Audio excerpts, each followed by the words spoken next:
मेरे वीर ने फरमाइश की थी, मैं जनाब की खिदमत पेश कर रहा रोह ते बुद्ध का झगड़ा भार बराबर कर लो कि नहीं, इधर आ जाओ, इन्हें भी पैसे भरे ने छुट्टा देंगे। हाँ जी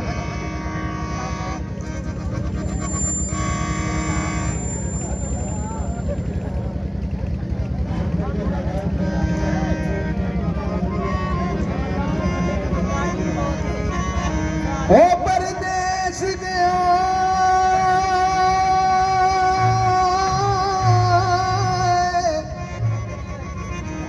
वे परदेसी गयो। ये मेरे वीर की फरमाइश है ते तेरिया नित वतना लोड़ा कमली करके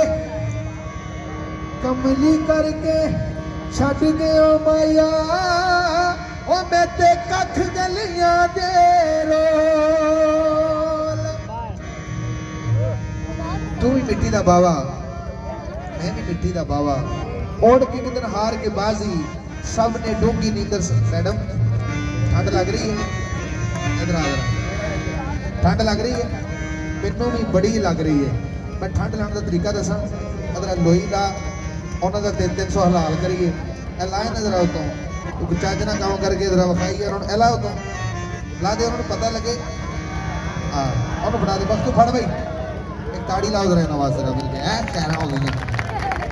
तू भी मिट्टी का बावा मैं भी मिट्टी का बावा ओढ़ के एक दिन हार के बाजी सब ने डूंगी नींदर सौ जाना है।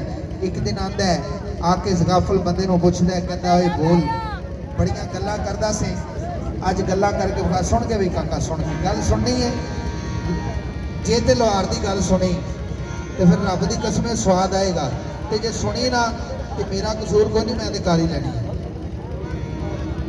मिट्टी का बावा की है इंसान, मिट्टी का बावा जदों बुत चो जान निकल जाती ना पिछे मिट्टी का बावा ही रह जाता है। तो कहता आ जा कला रह गया मैं की आखदा है ओ बोली बोले मिट्टी दिया बाविया